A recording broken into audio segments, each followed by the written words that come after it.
I'm joined by Olive Barrett here in Happy Trails Therapeutic School in Davidstown, County Wexford. How are you, Olive? I'm good.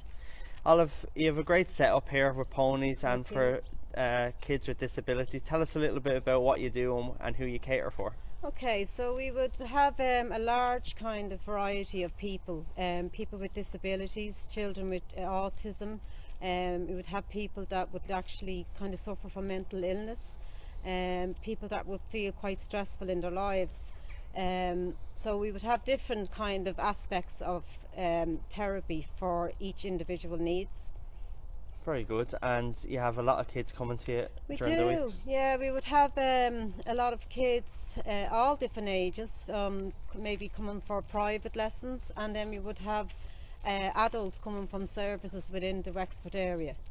And young Jack Power's here with us today, and he's going to go out on a hack on one of the ponies. And what's ahead for Jack now? Okay, so Jack will be encouraging his verbal and his communication skills. So while in movement on the horse, we would be kind of looking around nature and pointing out and having little kind of sentences and hoping that he will actually talk back to sentences, which he's actually started to do. So he's gone from being quite non-verbal to actually putting sentences together, which is a brilliant achievement for him. That's very good. Well, we'll go follow Jack now and see how he gets on. Brilliant. So Olive, as I can see, Jack's enjoying himself here anyway. Yeah, I walk up to the church and back. The pony looks very quiet. Tell us a little bit about the horses. We have 14 horses in total. Okay. Ranging from 11 hands up to 16 hands. And would Jack here rides the same horse, or would you switch him around? We actually like to change them around simply because it's not nice to get them to do the same thing all the time. Okay. And being on the same horse all the time, so it's good.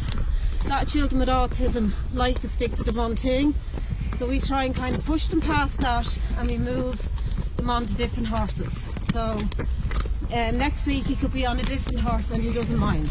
With the kids then, do any of them ride with a saddle and put their feet in the stirrups, or is this as far as it goes for them, is it? Well, to be honest, therapeutic riding is based around kind of using the bareback pad. Okay. Which they receive a lot more movement on the pad rather than being using a saddle.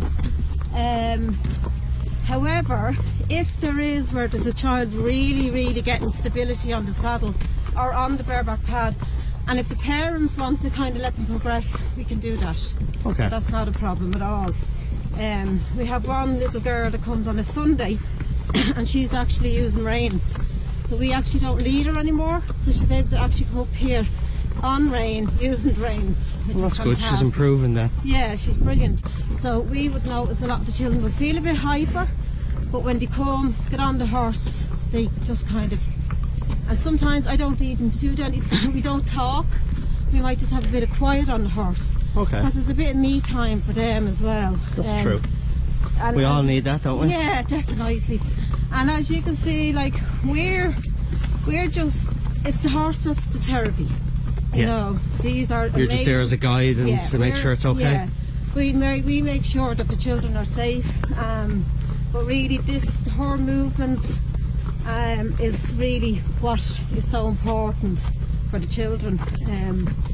To be able to actually throw like a child, put a child up of any age, the trust that we have in her is 100%. You know, and most of the, like a lot of them down there are the same. So yeah, it's something we love to do, and every week something positive happens. Well, that's good. For the children, like there's always a little short-term goal for them. Like we do love it, I have to say.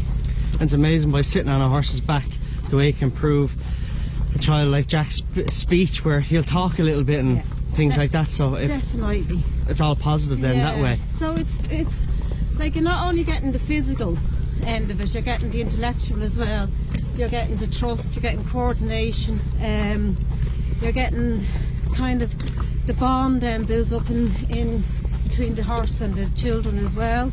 Like we would ask them to groom the horses sometimes. Okay. Sometimes they don't want to ride, so we'll do grooming and maybe leading. So there's always whatever they want to do. Yeah, there's never too.